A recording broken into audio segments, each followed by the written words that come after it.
Faberlic kompaniyasining yana bir ajoyib mahsuloti vitamin C biodobavkasi bu immunitetingizni oshirib beradi. Yoshlik hamda go'zallikni saqlashga yordam beradi. Yuzingizda muammolar bormi? Albatta bu ichki organizmdan juda ham ko'p hollarda ichki organizmga bog'liq bo'ladi.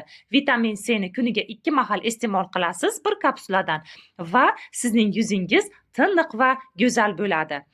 Hozir ichki organizmimizni qanday qilib tozalashini tajribada men sizlarga ko'rsatib beraman. Real natijani o'z ko'zingiz bilan ko'ring.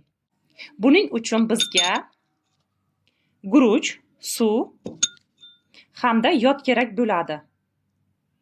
Yodni tomiramiz.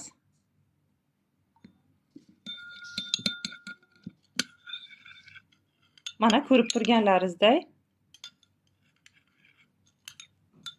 guruchimiz qop-qora ko'rinishga keldi. Biz iste'mol qiladigan har kunlik oziq-ovqatlarimiz ichimizda xuddi shunaqa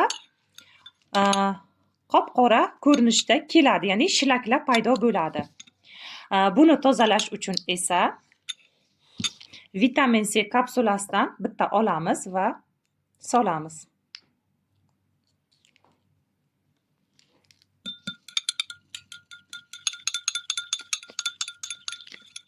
Aralashtiramiz. Qani guruchlarimiz oqaradimi, yo'qmi? Buni o'zlaringiz ko'zlaringiz bilan ko'rasizlar. Juda ham ko'p miqdorda yod soldim. Suvimiz ham, guruchimiz ham qop-qora ko'rinishga kelib qolgandi. Mana sizlarga real natija. Ushbu vitaminni iste'mol qiling va ichki organizmingizni shunaqa shilaklardan tozalang.